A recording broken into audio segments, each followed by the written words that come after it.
Hey church family, before we watch this video about Daniel and Michelle and their transition, I wanted to give you an update on what this transition looks like on our end as a church. Obviously the big question that everybody is asking is what are we going to do now that Daniel and Michelle are leaving? Who's going to do the music? And so I want to give you an answer to that question. When we first started looking for a full-time music pastor after Brian left, the search team looked for probably 6 months trying to find what we called the silver bullet. And the silver bullet was somebody who could lead traditional worship really, really well, but also at the same time lead contemporary worship really, really well. And the honest truth is that there are not a lot of people out there in ministry who can do both of those environments really, really well. One person will do one thing well, but maybe not do so great on the other. Or they'll have a passion for one arena and can get by on the other, but it's hard to find someone who's passionate and gifted in both arenas. So we searched and searched for 6 months, and at the end of those 6 months, we had 2 candidates. And only one of those candidates actually passed all the tests that needed to be passed in order to actually be on staff here, and that was Daniel. And so when Daniel and Michelle came into my office with what God was doing in their hearts, a couple of things went through my mind. One, I was hoping, surely, Lord, this is just a test, hopefully this isn't actually going to happen. But when they actually told me that they were going to move to Boulder, that the Lord was in this and the decision had been made, I just had this sinking feeling in my stomach because I thought, how are we going to find that silver bullet person, that staff member who can do both genres well? Because as a lead pastor, I don't have plans to somehow change the 825 worship to contemporary or stop being a church that appeals to senior adults or people who like traditional worship. I think that's a good strategy for us and something we should continue to do. I just didn't know how we were going to find that silver bullet again. So in talking with the pastoral team and other people, what we're going to do in pencil, we're going to test something out, and that is to hire a part-time traditional worship pastor, somebody who's extremely gifted in leading traditional worship, somebody who can lead a choir, put on the big productions like we do during Christmas and things like that, but who would be able to do it on a part-time basis, whether that's a college student or maybe a retired traditional worship pastor who's looking to not do full-time ministry but also make a meaningful impact at a part-time level. I think there's a ton of those people here in Abilene because of the nature of our city and the nature of that work. And so I'm really hopeful that we will be able to give our 825 service an excellent worship experience, traditional worship experience, even though that person's part-time. What about the 9:40 and 11 o'clock worship? Well, what we're actually thinking in that arena is to let Taylor Miller, who's our current student pastor, lead the worship in the 9:40 and 11 o'clock services, because before Daniel came and joined our staff, Taylor actually did that. He was actually our music pastor for 9:40 and 11. He did a great job. He led the band well and led worship well. And so we'll have a part-time music pastor at 825, and Taylor will do the music at 9:40 and 11. Which you may ask, well, how is Taylor going to do that and youth ministry and young adult ministry and oversee adult small groups? And you're right.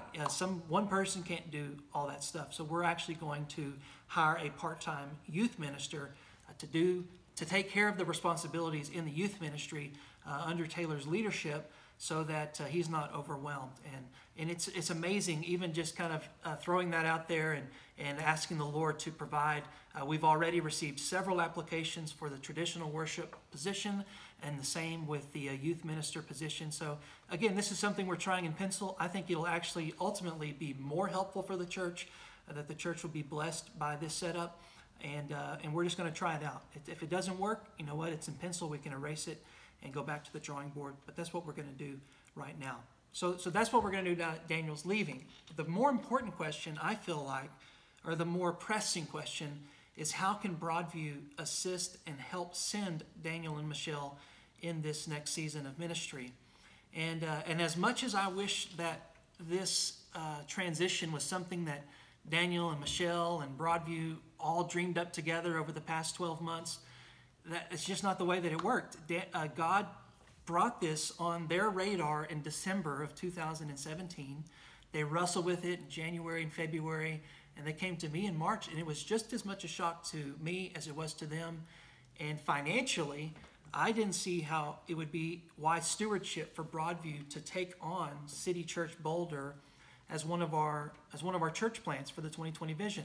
Some of the reasons for that is in our World Missions offering, we just this last year had to cut $25,000 out of that budget.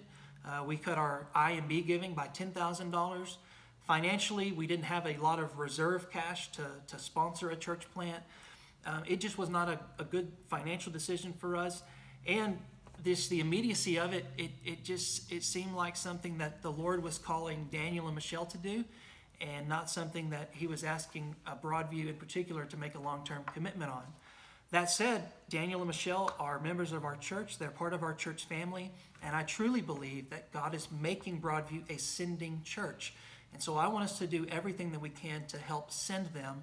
And so even if we can't make a 5-year partnership or commit, $500 a month for the next 5 years or whatever it's going to be, and even though we don't have the reserves to give them a ton of cash up front, we have a lot of people who love Daniel and Michelle, a lot of people who believe in church planting, and I think that we can show them and display a kind of generosity that will help them get to Boulder. And I think it'd be amazing if we could actually help them meet their 2-year goal of $60,000. But even if we don't, every little bit that anybody gives will help them take this next step.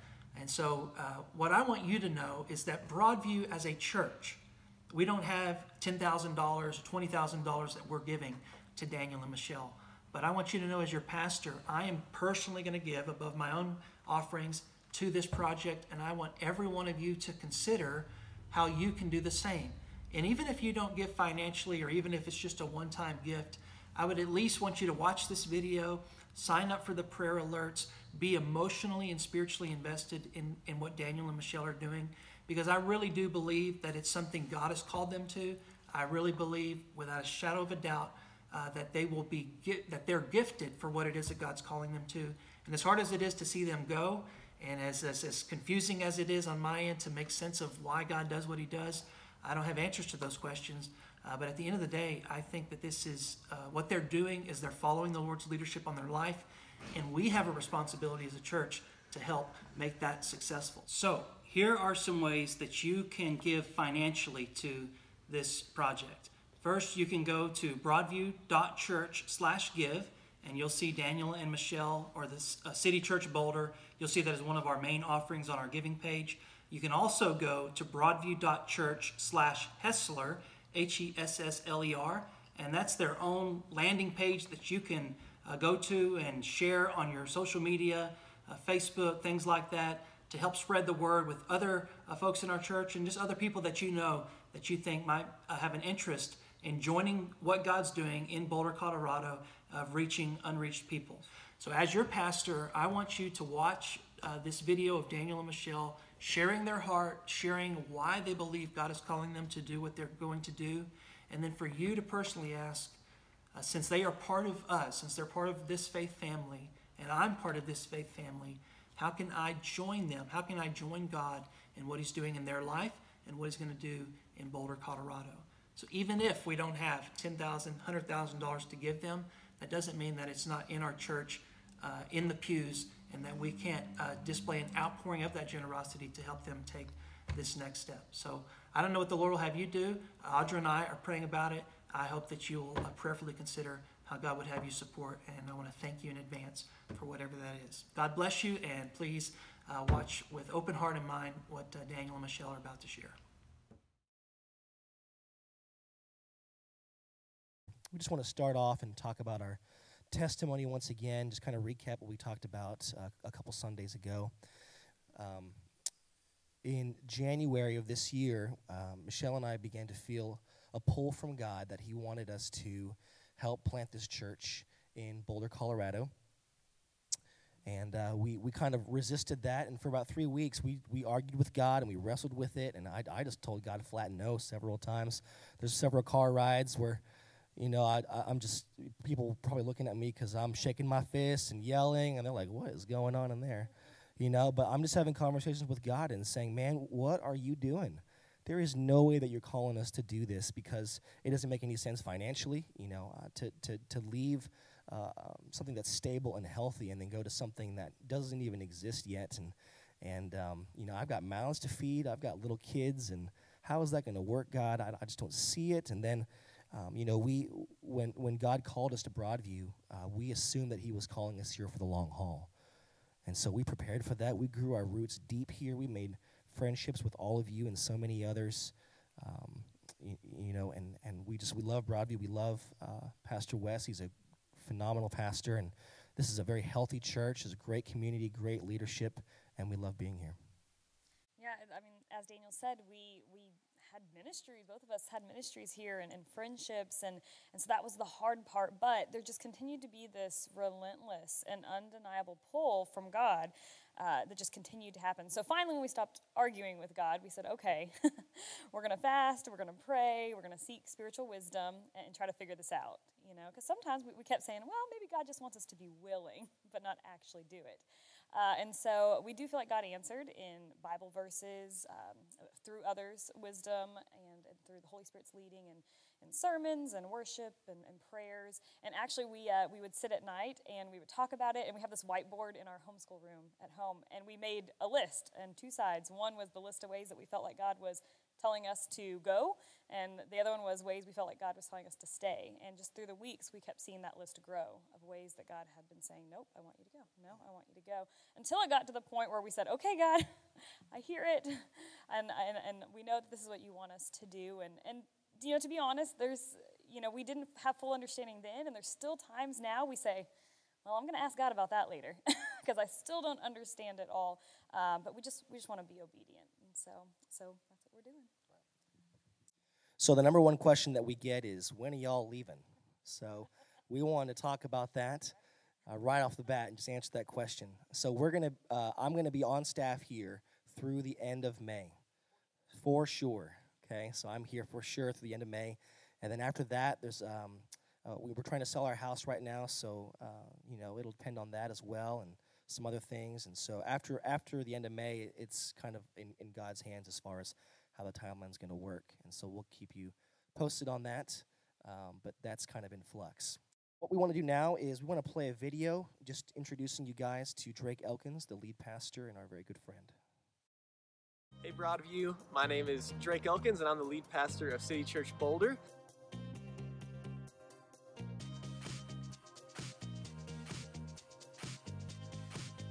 And I want to take a second and just thank you for taking the time to allow me to share with you what God is doing in our city and to celebrate with you and all that's happening, not only in Boulder, but also in the lives of the Hesslers. And so before I get started, I just want to say a quick thank you to Wes Terry and celebrate your lead pastor.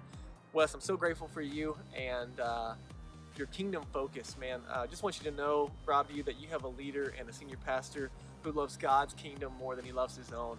And so while we're celebrating that Daniel and Michelle are moving to Boulder and what God is doing there, we don't ignore the fact that it does present challenges for you guys in Abilene and at Broadview. And so while we're grateful for them, we recognize the challenge and want to celebrate that you have a leader who is kingdom focused and willing to celebrate and cast vision in the middle of some of the difficult transitions that are happening. So thank you, Wes. And just a quick moment, here's my family, here's a picture of them, and I just want to take a moment and share with you a little bit about us. This is my wife, Danielle. We've been married for 7 years, and we have 2 little boys now. Grayson is our oldest son. He is 2. He loves trucks and dirt at the moment. And then Asher is our 3-month-old, and he loves smiles and his mom pretty much at the moment. And so that's our family.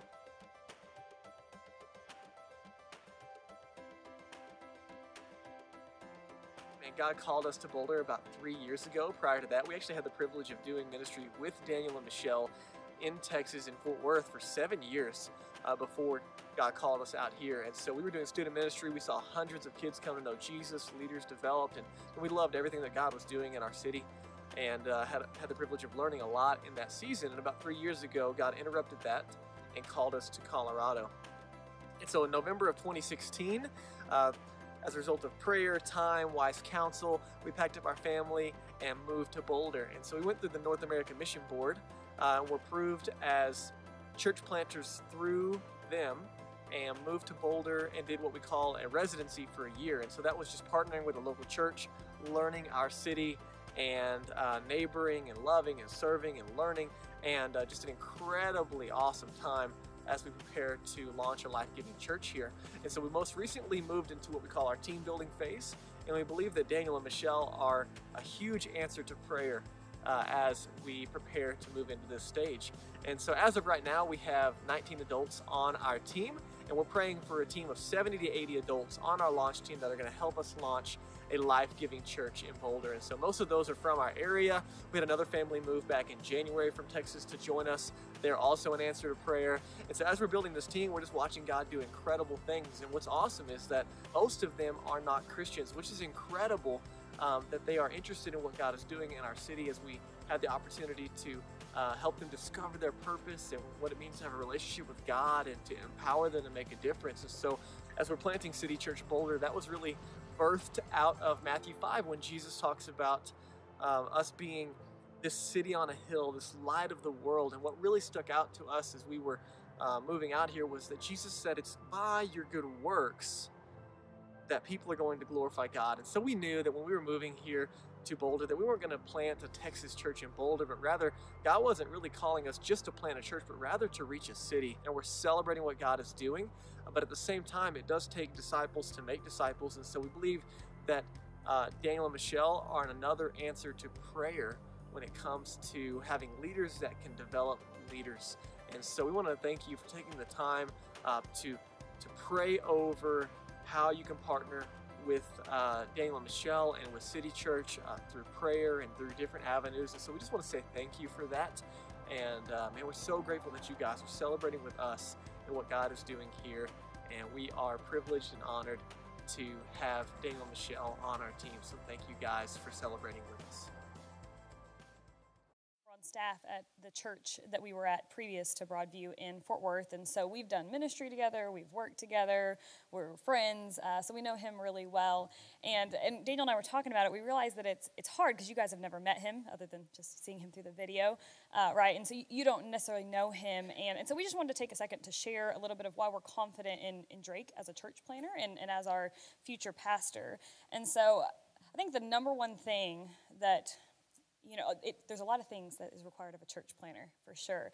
But I think the number one thing is someone who follows God. Because if you're following God, God can do the rest. Now, there obviously is a part that you play, right? You have to do your part. But that's the most important thing. And we've seen, not just for a little bit, but consistently across the years, him seek after God and follow God. And so that's our number one reason we're confident. But then also he's adaptable and teachable, which is another really important thing as a church planner because things change. Your schedule changes, your plan changes, and you have to be humble enough to say, I'm going to put aside everything that I planned and the work that I thought was right and change it. And so, again, we've seen that in his ministry and already as he's been up there, being willing to be adaptable and teachable and humble in that way. And then the last one is that he's a hard worker, and we definitely have seen that he's someone who's going to get it done and endure to the end. And so just kind of wanted to share that so that you kind of got a glimpse of that, since I know that you don't get to meet him or know him like we do. So we want to talk about the timeline of City Church and how that's all working. So I'm going to go to this next slide here so y'all can see that. So right now, City Church is in the development stage, which is step 2. And what we're doing is we're doing bi-weekly interest parties, just getting the word out, creating buzz, and casting vision to people. We're trying to build a launch team that eventually will help us to launch weekly services. And so we're building that team right now. And then step 3 will start in June. We're still going to do those interest parties and still build the team, but we're going to focus more on the development of the team, discipleship, training, those types of things, so that we can get to step 4, which is the launch of weekly services, launching City Church Boulder. We want to do that in September, but that's a soft launch date. We're more interested in people than we are in calendar dates. And so we're going to train our people, and we want to train them well. We want to launch well, and so if we feel like that's not going to happen realistically in September, then we'll move it, and which is fine. So we want to launch well, and that's going to depend on people. The City Church exists to help people find their way to God from where they are, and that's just simply making Jesus available and showing Jesus. City Church is in the city and for the city. And what that means is we're not going up there just to start a weekly service and invite people to come, but rather City Church exists to shape and change and make better Boulder, both physically and spiritually. We want to meet physical needs, and of course we want to meet spiritual needs, and we're not going to do that by just having services. And so we're going to be we want to use the metric, not how is our church doing, but how is our city doing? And we're going to judge our church based off of the city and not just City Church.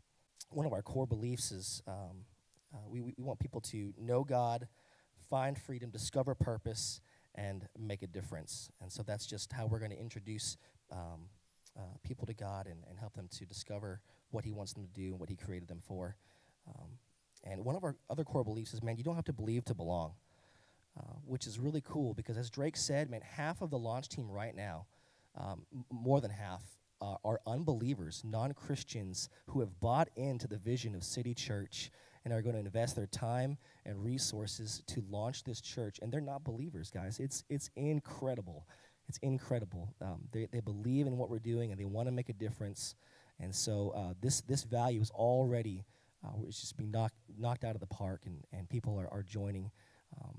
And we're just going to let them belong before they believe, and then let God do his work and let the Holy Spirit change them as they belong.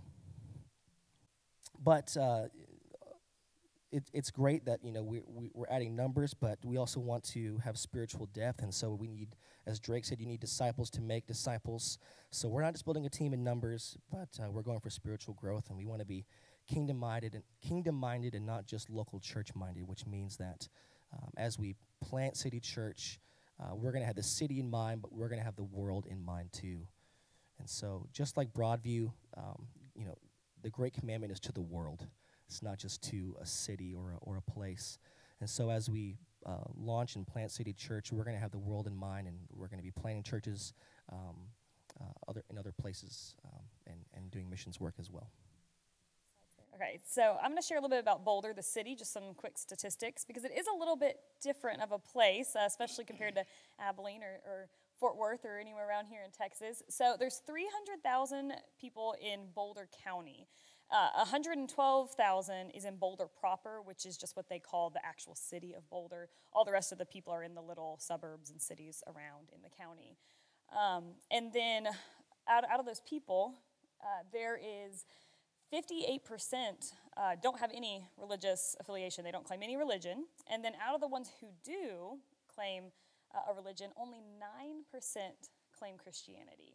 There's not a lot of Christians there. And so then we also have a slide up here talking about the church planting stats. Now, this is out of the last 10 years. And so 39 out of the 40 church plants that have come in the last 10 years have failed, and only one has self-sustained. And the definition of self-sustained is made it past year 5 to the point of being able to support themselves past their raising of support. And I want to talk just for a second about some of the reasons why that is.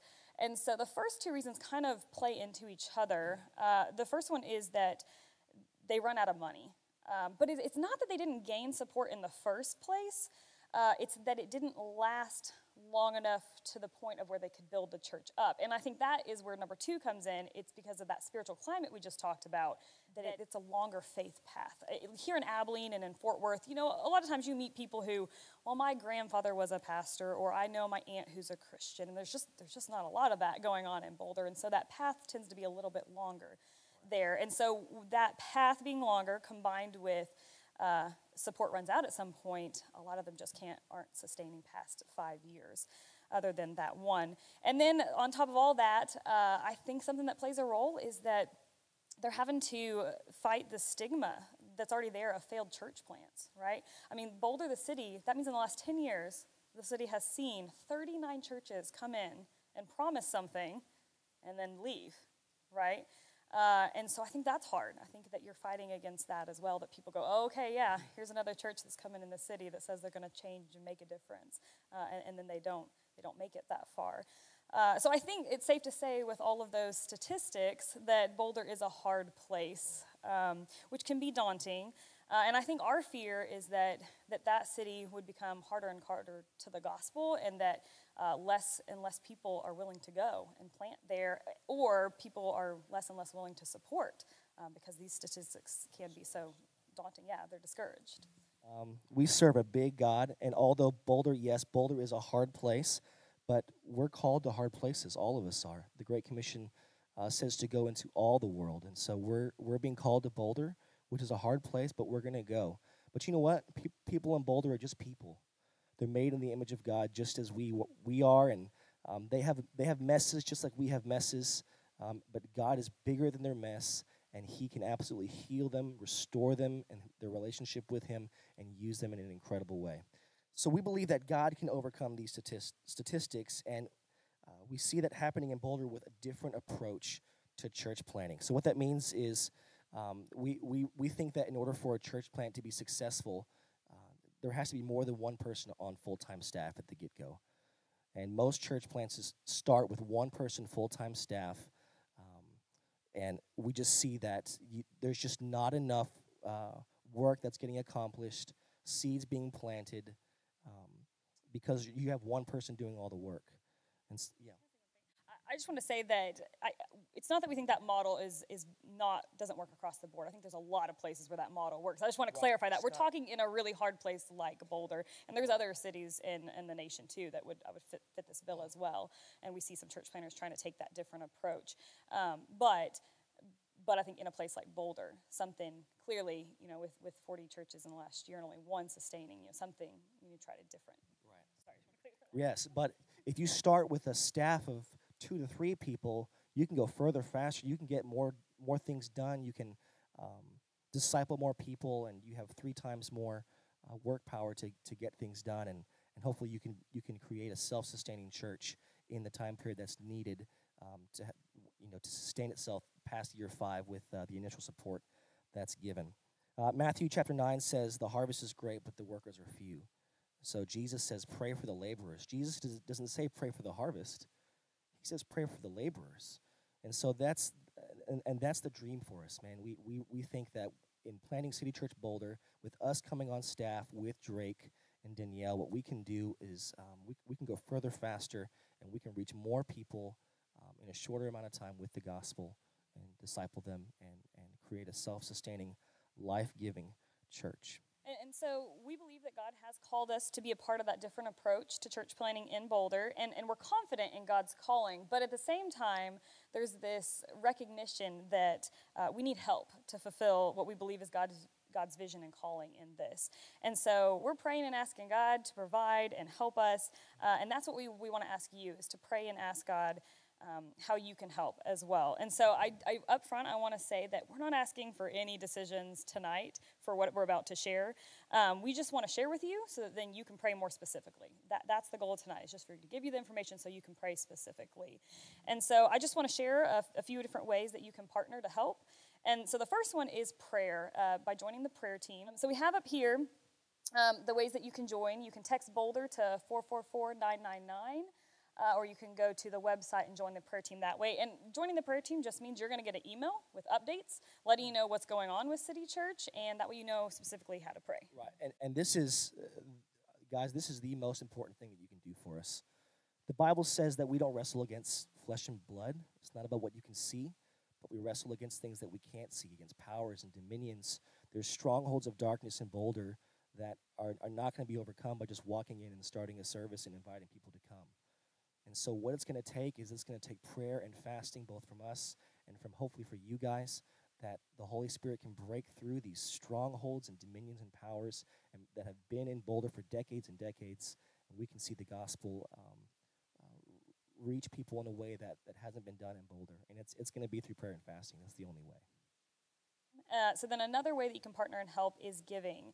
And so what we're doing is we're raising funds to support our family so that both of us can give ourselves full time to doing ministry in Boulder. And so the goal is to raise 2 years of support to give time for City Church to become self-sustaining enough to support us as staff on its own.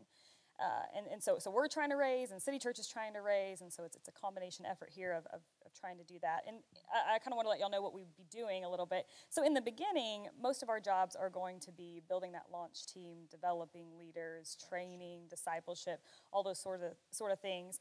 But over time, and as we settle more into each of our specific job descriptions of worship pastor and director of operations, that'll happen over time is how that will work. So there's 2 ways to give.